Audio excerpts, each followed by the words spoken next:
Hey, welcome to HeroClix Borderland. This is Shay McClure. I'm bringing you my recap from Origins. Yes, this is Tuesday, the day after Origins closed on Sunday, this past Sunday. And right now I've rested and I've thought about it for a little while. So I'm going to give you my lowdown on how Origins went, some breakdown of the meta, and just really trying to talk to you about what I thought went really well and what could even be better for the next time we see this. Well, first thing I want to start off is the meta thoughts. Really, if we kind of looking at it, and I've got it pulled up on my screen here, these are the details of the event. 68 players played. If we look at the meta, I just really care about all players, and I care about main force to begin with. So if we look at main force, number one, Perdegaton's on 22 teams. Wow. We know he's important. We know he's very efficient, so we're going to see him. And depending on his keywords, he could be themed or unthemed. We also see Black Panther on 18 teams. Seems like people are worried with sidelines. Got some time breakers on 19. Copycats on 20. A little bit of surprise to me, but she is very powerful. Phoenix, if we look down here, the surprise coming in is the spot. There were a lot of spot teams, more than I thought there would be. I actually played one the night before Nationals and got my taste of what Spot and Sandman and Mysterio and some other pieces filtered around them to really cause some problems for teams. If we look down, Spirit of Vengeance showed up only on 5 teams, but he was in the top 4. 2 of the top 4. So that's important to note. 2 of the top 4 teams were Spirit of Vengeance, and they were teamed with Beetlejuice. All 3 Beetlejuice teams ended up actually making top 4. So what we're going to hear about is this looking at not Spot, Spirit of Vengeance, Red Hulk, and Beetlejuice. You're going to hear a lot of people talking about that, wondering if Wizkid is going to make some kind of decision on it. We'll find out pretty soon. I assume tomorrow or something. I'll give you my thoughts after we go over all this, but you can kind of go on to HC units, look at all these different things. What I like looking at is like top 16. Who were my top 16? Perdegaton's on 9 of those teams. We've got Black Panther on 5. Beetlejuice is on 3, and we kind of knew that. And if we look at Copycat, she's on 4. And we get Spot on 3. So Spot makes it on 3 teams, and you better bet Mysterio and Sandman were on the same teams with Spot. And other than that, it just shows a little diversity. We have a camo on 2 teams. Love seeing Zala out there. She's on it. We saw 2 teams with Captain America. And if we go down here, even 2 teams with Caveman Wally West. Even had a Flash Raptor on a team. Aquanix on a team. Harley Quinn. Look at all these. Colosseum Captain America. All these different things made top 16. And if we start narrowing it down, top 8, who is Captain America goes on in. Beetlejuice sitting in the top 8. Phoenix Force. Timebreaker, Spirit of Vengeance, Hulk.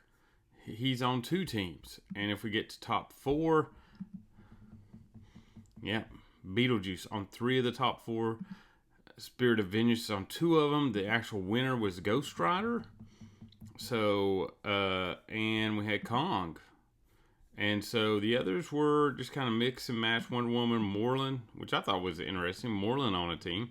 I thought for his bystanders and stuff like that. So anyway, what did I get from the meta?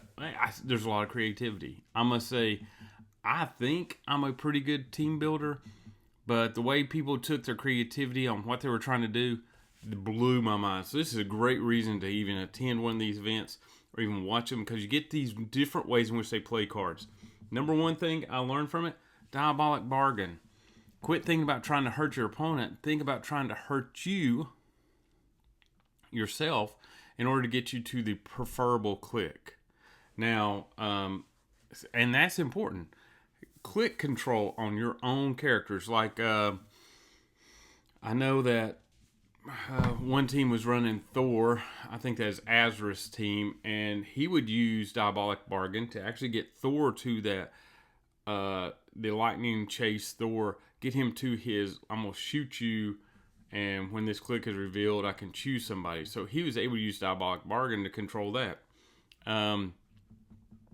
Another guy, Mater, who I met and played a battle royale with, he talked about Diabolic Bargain on Fulcrum Abominus so that he could kill Fulcrum Abominus, which then would allow Cyborg Superman to shoot through people equipped. And that's pretty incredible. And using a trick arrow to actually do a lot of damage.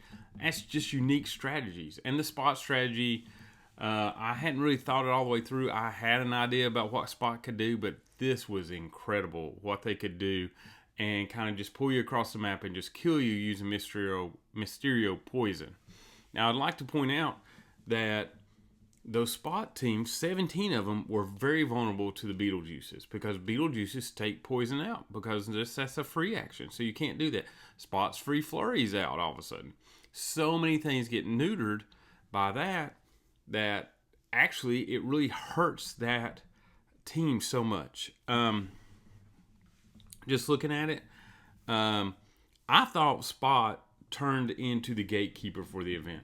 Spot seemed to be like the team everybody had to prepare for because there were so many of them that if you didn't have a plan for Spot, you get gobbled up by them. And you can tell that, they seem to be the gatekeeper. If you wanted to have a good team, you had to be able to handle Spot. So there's so many of them, 17. So that's something like, let me do the math right quick. I don't know why I don't have my calculator up. It is HeroClix. So 17 divided by 68. 25% of the field was Spot.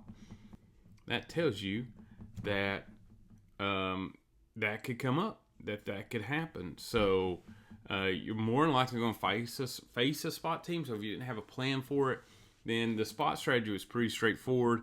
They would try to execute it. Really, what I found that Spot really had to do is identify target threats. So if you're running a Spot team, if you can't really tell how to take a team apart, then you can actually make some mistakes. And when you make mistakes, bad rolls, next thing you know, the other team can kind of pounce on you. So Spot was the gate holder. So then, why did Beetlejuice do so well? Well, I'd said before, like in my earlier podcast, I thought Beetlejuice was a hidden gem on Main Force, and him on Main Force made such a big difference. There's so many silver bullets for your sideline that Beetlejuice wasn't getting played as much, but on your Main Force, his full power came to fruition. Now, so a lot of people put, there's three of them. They put the, what's he called? Destroyer armor on him, giving him a 19, making him giant size, and which allows him to carry around Spirit of Vengeance, Hulk, or somebody, and actually see over people to actually prop. Adam Friedman had a really interesting take with two Kongs and Moreland, so I thought that was an interesting team. But Beetlejuice was causing havoc on these teams that were so dependent upon free actions. So he obviously was a hard counter to a lot of things that was trying to go on in the meta at that moment. So that allowed those teams, if put well together, were able to rise up through the field. And you put a great player with it, with a good synergy with Beetlejuice, and all of a sudden, the efficiency of those teams rises to the top. So what really was surprising was the Spirit of Vengeance, but it shouldn't have, because we knew that was going to come up. You could knock right through his stop clicks and he would still pop out the 4. What I didn't see coming was that if we look at, let's go over to top 2. Let's look at, this is Isaac's team. So he had Spirit of Vengeance with the longsword, and he had Beetlejuice with Destroyer Armor, and he had Kong with Avatar of Gaia, and he had the Phoenix. Okay, sounds like a great team. He had the Heart-Shaped Herb, Phone Booth, had the Shelf. He had some associated units. He had his maps, but here's where it got interesting. He had Chthon. I'm going to say Chthon was on Spirit of Vengeance Red Hulk, so he could control, actually giving him a unavoidable damage, so he could get him to a stop click when he wanted. He also had Thanoses, 4 Thanoses. And here's what was so crazy about Thanos. It's on his card. Thanos can use powers printed on his previous clips as noted on his character card. Well, let's just look at what powers he would get automatically. First, he comes in with 12, 14, 26. Wow, those are amazing numbers. And he picks up Plasticity, Running Shot with a 7 range. Okay. Then he also picks up Precision Strike and Energy Explosion, along with Steel Energy. And with Steel Energy doesn't really help him. Neither does the Regeneration. However, he picks up Energy Shield Deflection and Invincible. So now you're starting to deal with a harder and harder thing to kill. And then he gets 6 attack with Shape Change, and he adds Outwit, and he adds Probability Control. Now, his Outwit, if Beetlejuice is on the map, he's not able to really use that free action. But as you can see, this becomes a very hard character. And Isaac had 4 of them. So at times, he would have all 4 out. And what are you going to do? He shoots through blocking. He shoots out of adjacency. He shoots through hindering. He's almost impossible to stop. So as long as Isaac could keep somebody on the board, then what he would have are these 4 destroyers running around doing all this damage and taking out your teams. Spirit of Vengeance Hulk, what you got to do is do 1, 2, 3 damage to get to his first pop click. So he was controlling that. And I've heard people talk about the use of Despero with a copycat to be able to TK people out and control what click they go on. I've heard Diabolic Bargain. So we're going to see more and more things that control what click you get to, and which then allows you to control the game. Now, the other interesting one would be the 3rd place team, I believe. And he was running, let me back up. If we look at his just change right here of his winning room, he was running actually 2 Thanoses, Zombie, Scarlet Witch, and Beholder, which I love the Beholder. When he comes out, ends the turn. So right here, the first time this click is revealed, after a resolution, the turn ends. Okay. So then all of a sudden, you have the ability just to stop the action right in the middle of something. So if they get hit if they get hit to the stop click, and you pop him out and it's their first hit of the round, you could just end their turn, which then allows you to have some control over how that turn goes. And you can see it's pretty close. He had a Wonder Woman that allowed to bring somebody back. So and he made top 4. So the meta was actually fun to watch. A lot of great players, and you go around and ask them, and they tell you how their teams work. So I thought the meta was fun. I thought it had a lot of diversity. I felt like the Beetlejuice's main force just caused a little bit of a problem, and if you hadn't practiced against them, they were very hard. But they weren't infallible, as you can look at the records. Let me go back here. Go to standings. Joseph Harrison won with the Ghost Rider, which I thought was a good team. If we look at it, has Ghost Rider, Colossus, Black Panther, Predagon, Timebreaker, Kevin, and he didn't have to face Isaac until the very final round because he went 9-0. But if we look, the other ones, When in Rome lost 2 matches, 1 to Harrison and 1, I think he lost to Isaac, and Adam Freedom lost 2 matches. And if I look at it, and it's something you can do, you go in there, and he lost to Joseph Harrison. So he lost that match, and then he lost to Isaac in the 8th round. So if you kind of look at that, it looks like Beetlejuice went 15-0. How was that one? Oh, Camo, Spot, Freya, Copycat, the Phoenix. All right. So looks like Adam Freeman made a great play there. Got a 10-0 win. 180-75. Wow. I wish I could have seen some of those matches. That might have been very interesting to watch, especially such low scoring ones where every move counts for so much. So you can see that Beetlejuice kind of hampered some teams, maybe slowed them down a little bit more. So that was always my worry with Beetlejuice. Do you have enough firepower? And I guess Isaac figured it out, and so did. Let me pull him back up. Isaac and Subliminal Ant figured out that with Spirit of Vengeance and his pop-outs, they could generate the offense that counterbalances Beetlejuice's slow offense. But Beetlejuice causes so much of a problem. So that brings us to, should they errata Beetlejuice or just ban him? Personally, I don't think you should errata Beetlejuice. I personally like him at 100 points on a team. He does some great stuff, but you have to sacrifice a lot. I don't know if he's that great of an attacker. He's not doing anything ultra special if he's on main force, and he's a threat on the sideline, which also causes Chair Panthers use to go up. Could they do something to him? Maybe they say everybody's limited to one free action, or only if Beetlejuice is the highest point character on the board. Is only characters of lower points have can't do free action. Could see an errata they give, which would be interesting, which would mean anything over 100 points would actually be able to do the free actions, which maybe would push more people to use higher figures, but that'd be interesting.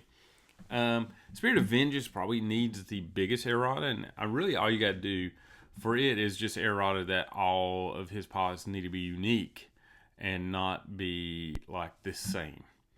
And that would cause a little bit more diversity in the Spirit of Vengeance build, and maybe give some stuff like that. So, I don't know. I mean, I just saw that spot. Actually, I thought most games were fun. I played a spot game, and I'm just going to be honest. It wasn't that fun. Spot just dragged me over and just killing me, and I couldn't do a lot about it. I was struggling with it, but I mean, that's partly my problem with the play style. You can't hang back on Spot. You just got to cross the board and get up in his face. And Spot requires you to be aggro because the other player who's playing Spot is probably wanting to stay on his side of the board and control who's over there and make you come to him. So you might as well just get up in his face. But anyway, those are my meta thoughts. I thought it was a great tournament. I thought it was fun. Hopefully it was fun to watch. I was not able to do that. It was beyond me. I don't have the practice. One thing I noticed is that most of the players had great attitudes, especially the ones that would filter to the top. They had great attitudes. They could handle a loss. They were very versatile with their teams and had practice enough that they could actually kind of weather the storm. So I think that's important. If you ever think about doing a national one, it's about practicing. I think John Wooden said, don't mistake activity for achievement. And I guess what he meant there is just because you're practicing, if you're not practicing against the right teams, if you're not practicing against the right players, then what's going to happen is you're really not achieving anything. You're probably creating a false dichotomy of how good your team is. It's about pushing that team out, always pushing against better and better players, against better and better builds, just to get to that point where you feel so comfortable with it, you can handle many different things. And a lot of times that can be handled at the event, like maybe the night before. You can get some practice in with some of the other teams, and just being able to see how a team works helps you to be able to handle it. So anyway, that's my thoughts on the meta. It was a lot of fun. So at this point, I just want to go over what I thought were critical hits at the event. Number one, probably one of my top one, is Wild Bill's Beverages. Let me see. Wild Bill's Soda. Yeah. So, that's what I love about it. So, they would go to private. They have ice cold premium craft soda. They'd bring it to events. Now, here's what was great about it. They were located inside of the hall. And they were doing all these, and they weren't selling the cans. They were using these mugs. So let's look at it right here. A mug like this right here. the mug you could buy. And when you bought the mug, what happened is that you kept it and they could be insulated. Just here, let's get up. So you kept it. I now bought this one right here, over here. You keep it, it's insulated, and for $10, after you bought the mug, for $10, you bought the mug and a lid and a straw. After you bought the mug, you could pay $10 or maybe $12 a day, and you had unlimited access to the drinks. You talk about being able to just go up and get ice. They had water. They had all these different sodas. You were set. Inside the convention, you always had a drink. You had a cool mug to carry around. So, I mean, I thought that was a critical hit right there. I mean, that was amazing. You have to buy one if you're going to stay at this festival for a long time. And when I talked to the lady, if I bring my mug back next year, I can do the same thing again. If they're at a festival I'm at, if I see that they're going to be one of the vendors at a festival, I can bring my mug and it's paid to be that. It's a lifetime guarantee. So that is awesome. So that just sets you up for success if you're going to different cons. I'm hoping if they're at Gen Con, they probably won't be at Worlds. But if they're back at Origins next year, all I'm doing is paying $10, $12 a day to get all my drinks for free. That's amazing. And I can just go get water. And some people say, man, that's stupid. It sounds like you're wasting your money. Not really. Bottle of water is going to run me $3 to $4. I mean, it's great. It's ice cold. It's stainless steel, so it makes it feel even colder. Thought it was awesome. So that is a critical hit done by Origins. Another critical hit. They had mini Subway pop-up kiosks in the convention hall. So no longer did you have to walk all the way to the food court or all the way outside the convention. You could go up, say, hey, can I have the ham sandwich, 6-inch? And they'd have it right there. They wouldn't make it for you. They were pre-made. They gave it to you. You had the condiments. You pay for it. It wasn't too expensive. You didn't have to go anywhere. So you had immediate access to food without having to go all the way to the food court. Amazing. That thing's knocked it out. Another thing, my gosh, the front staff running the WizKids booth, 2 ladies. I'd go up to them, hey, do you have room in the 10:30 Battle Royale? Sure. They put my name in. Boom. Everything would be fine. They were very pleasant. Always happy to accommodate you. Made the experience so great. Kept everything organized. Actually, just the staff in general. Terminus ran well. The use of AC units sped everything up. When you go to a WizKids event from now on, AC units is critical.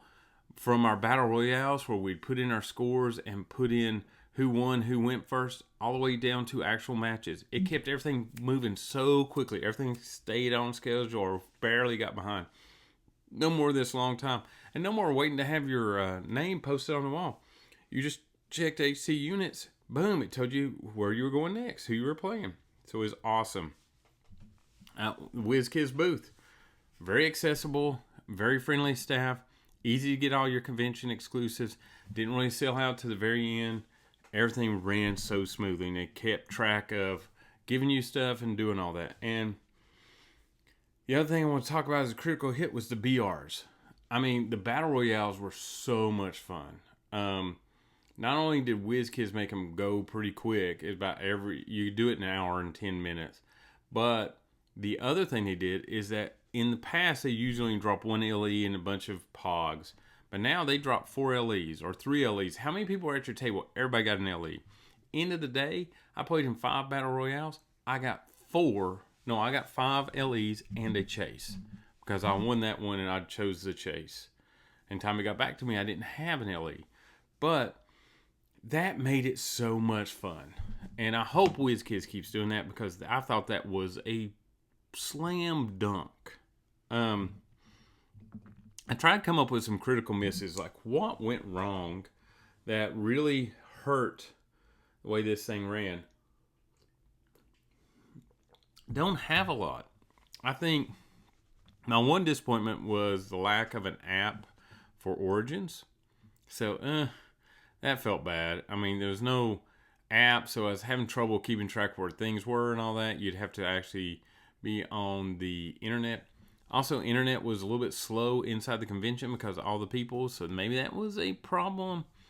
And I wish that I guess it was games like demo games were kept to an hour. Some games would be like 2-3 hours, and I mean it's just so much time to commit for a demo game. So I don't know, and those are such petty ones. I wouldn't even that last one wasn't even that good. I was trying to think of a third one, but I mean I would always recommend Origins. It is amazing. So this leads into my advice. You have to know why you're going to Origins. Do I recommend Origins? Yes. If WizKid is going to do nationals at Origins, it is an amazing time to go. You get to meet a lot of the community. You get to have fun, and you get exposed to even more games. Now, what's my advice on it? Hotel. Are you okay walking? Do you want to stay nearby? Of the 4 options, the Drury, the Hyatt, the Hilton, the Hampton Inn, I've stayed in 2 of those, the Hyatt and the Hilton. I found I love the Hampton Inn. It had several great features. It was right across from where the WizKids was, so it was actually the shortest distance. They had keys that were like digital keys that were on your phone, so you never had to keep track of your key thing. Just keep track of your phone, which is a lot easier to do. They actually had a great breakfast. It had a great breakfast area on the second floor that had a lot of tables and places to sit, which meant that since it was only breakfast, which the Hyatt and the Hilton, they're more designated restaurant areas, since it was only a breakfast area, in the evening, you could play games on it. There was no need to worry about having to order food or anything like that. You just brought your games down, you played, and there was a lot of area. And you could also rent conference rooms on that same floor. That if you had a group, and I'd always recommend it, if you had a big couple, 2 or 3 HeroClix groups, you all could rent one of those rooms, and everybody get in there and you play and do like a mini tournament. So I recommend knowing what you don't mind doing. Now, it's always nice to have, if you're going to do a lot of shopping, buying a lot of stuff, it's nice to have a room you can take 5 minutes, just run it all back and come back, especially as you have downtime between stuff. Hydration's an issue. I know I had a migraine end of my tournament on the Supercharged Seal, which was amazing, where you got 3 boosters and you were fighting for a retail chase booster. But I had a migraine because I didn't stay hydrated, made it a long day.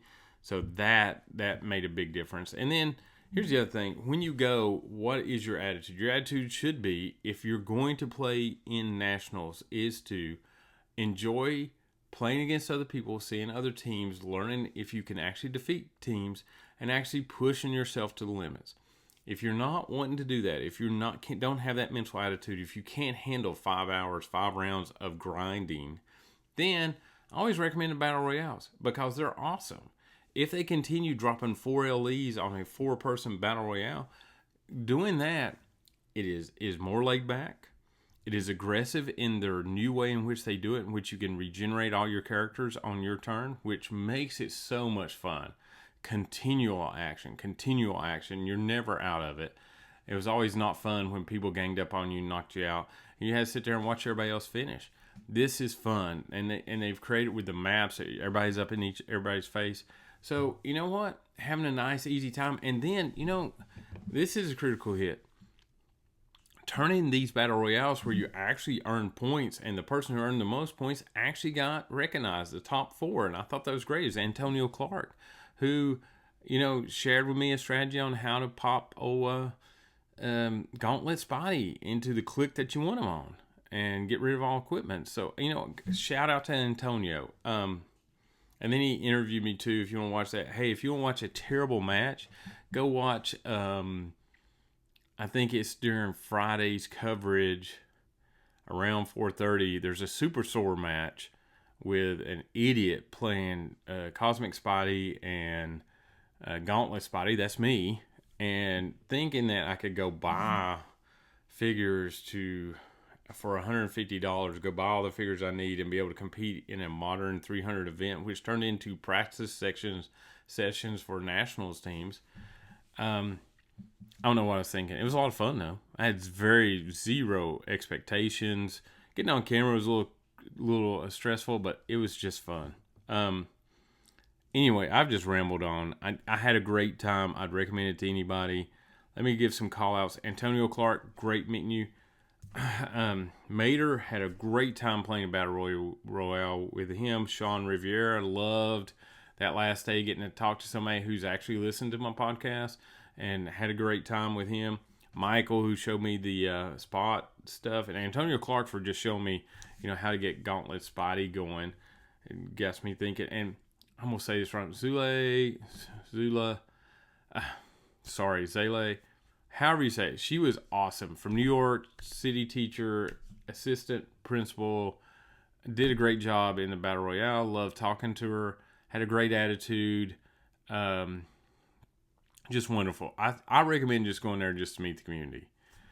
People will tell you HeroClix has the best community, and I don't disagree. Even in the Battle Royales, they had a donation box, so that if once you got done with the Battle Royale and y'all got tired of splitting figures up and everybody had all these generics, just go drop them in the donation box for new players. And I just loved it. It was just a great time. I'd recommend it. So y'all just keep going on. Thanks for listening. I hope everything goes well, and I hope you all continue to rolling double sixes, because if you roll double sixes, you never miss. All right. Talk to y'all later. Bye.